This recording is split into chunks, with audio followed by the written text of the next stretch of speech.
Thank you, Chairman. Honourable members, distinguished guests, ladies and gentlemen.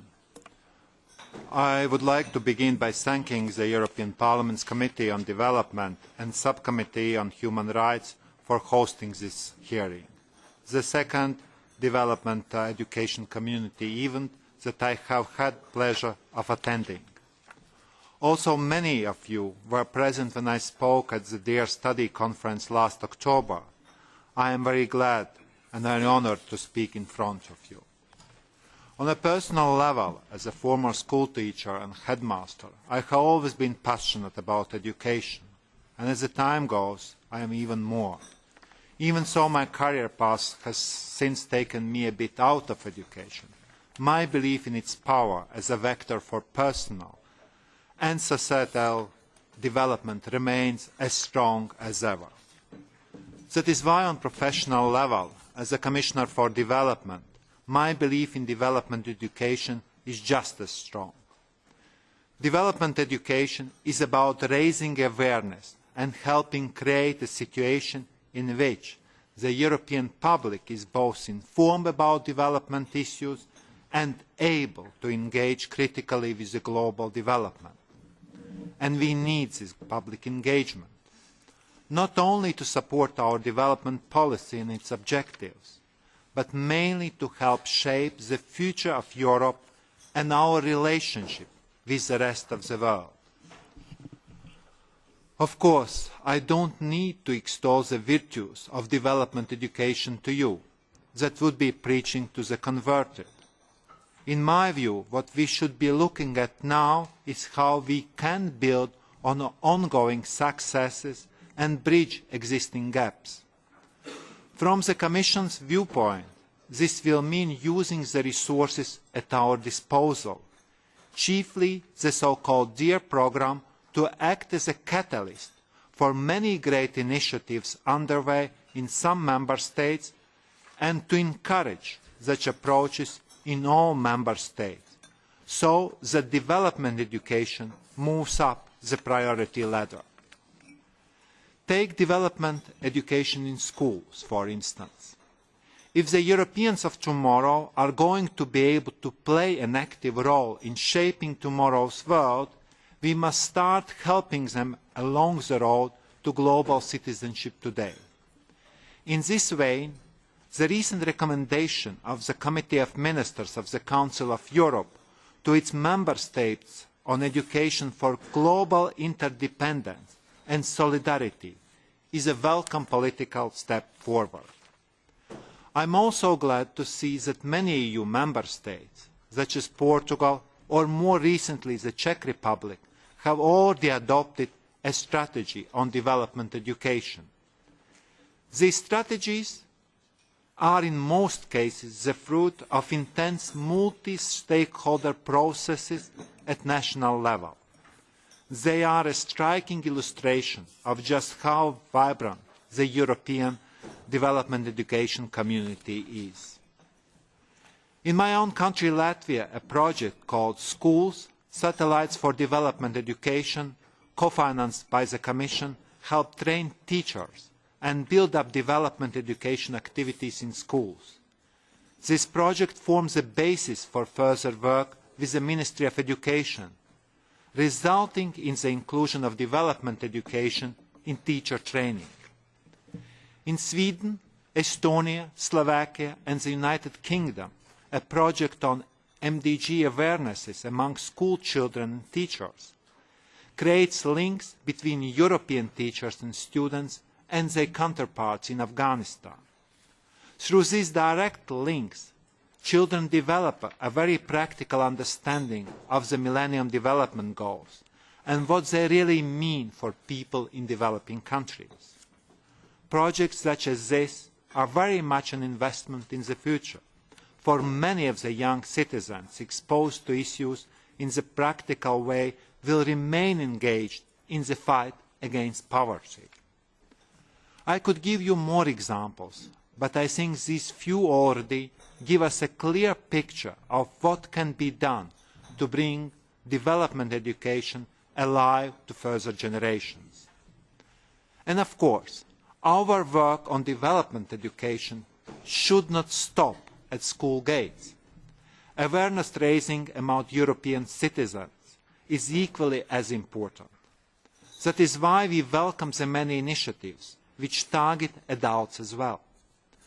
These include campaigns to raise awareness on a wide range of pertinent issues, such as global justice, fair trade, or the Millennium Development Goals. I believe that we can confidently point to all of these initiatives and conclude that collaborative approaches in this actor-driven process are paying off. This is one of many reasons why the Commission will endeavour to maintain the special relationship it has developed with non-state actors and local authorities.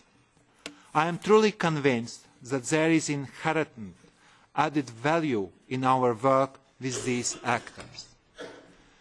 This is why, in view of multi-annual financial perspective 2014-2020, I have proposed to reshape and rationalise the thematic programmes. If this proposal is approved, all thematic activities will be reorganised into only 2 programmes, one of which would be non-state actors and local authorities, and the second one devoted to public goods and global challenge, that includes food security, climate change, migration and asylum, investing in people. I have also proposed to increase the size of the non-state actors programme by 20%. The development education and awareness raising component should be maintained as a part of this programme. The Commission is making efforts on other fronts to develop our development education strategy further. The Development Education and Awareness Raising Supporting Initiative for the Structured Dialogue, launched in 2010 through the DARE study, is one of these fronts. This inclusive and participatory process has already started to bring about changes to the way we work. We have particularly tried to renew our emphasis on complementarity with Member States and to develop clear frameworks for our development education-related actions. These and other innovative applications of the results of the DARE study will be prominent in the call for proposals which will be launched this coming October. The upcoming call will put a stronger emphasis on the European dimension of projects and on geographical balance. We will introduce a real obligation of complementarity with Member States' policies and strategies for projects working within the formal education system. Distinct approaches and types of projects will be clarified and better defined.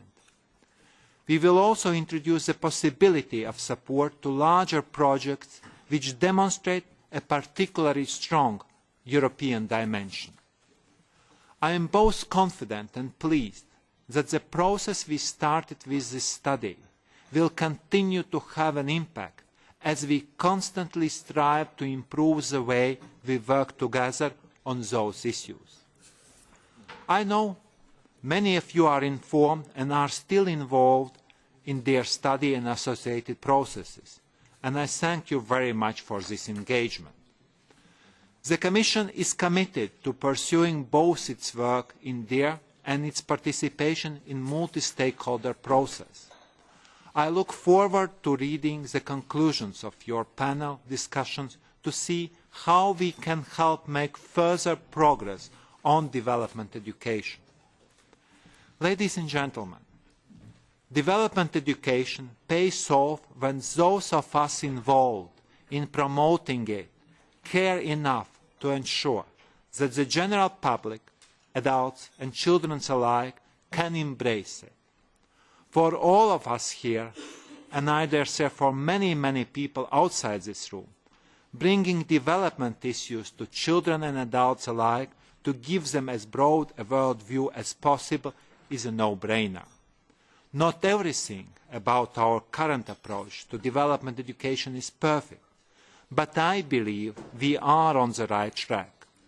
To speed up along further, we are ready to listen to your feedback on what is working well and where we could work better together to achieve more. In these complicated times in Europe and beyond, European citizens are understandably worried about their future. Some are questioning the wisdom of financing development in third countries. Our engagement in development education may be less understood, but I believe our work is fundamental, and I believe we must step up our efforts in order to achieve not only general support for development, but also real engagement on the part of our citizens. I believe we can have a real impact on attitudes and perceptions, and I am willing to support actions that strive to achieve just that. However, we must ask ourselves whether we are succeeding in this task. Is there more that we can do? Are there other ways to ensure that messages we are getting out to the public will have a real and lasting impact on the way our citizens both view and engage with development? These are questions which must guide our reflection. Development education is worthwhile. It matters. Indeed, it is one of the very few activities that EuropeAid funds in Europe. European Commission is one of the major donors for development education.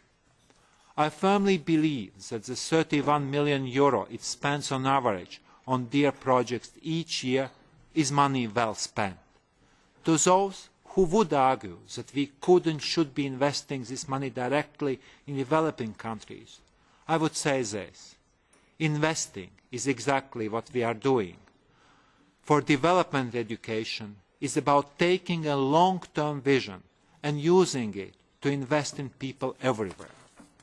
It is about investing in people here in the European Union, children and adults alike, who have invested in us so that in return we can assist them in becoming truly global citizens in a globalized world. And in turn, through their actions and engagement, we will be investing further in our fellow people in this developing world still striving to pull themselves out of the poverty. If it not noble endeavor, I don't know what is.